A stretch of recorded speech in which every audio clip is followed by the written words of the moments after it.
Hey everyone, and welcome back to another video. And in this video I'm going to show you how to know which Pokemon card you sold to someone on Whatnot. Now this video is going to be particularly useful for individuals. Let's say that you sold over 1,000 Pokemon card singles on Whatnot. How do you actually go ahead and go back and confirm that this is the card that an individual bought? Now this video is going to be short, sweet, and simple, guys. There's not going to be a lot of steps involved.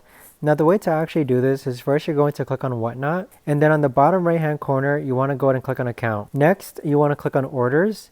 And then from here, you have a list of orders here. Click on one of your orders here. And then from here, scroll down to where it says video receipt. So once you click on video receipt, it's going to show you when that order took place during your live stream.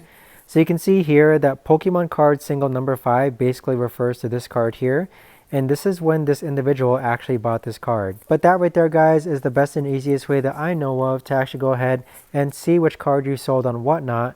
If you guys know of a better or easier way to actually do this, let me know in the comments down below. I would love to know. Thanks so much for watching, everyone, and I'll see you guys all in the next video.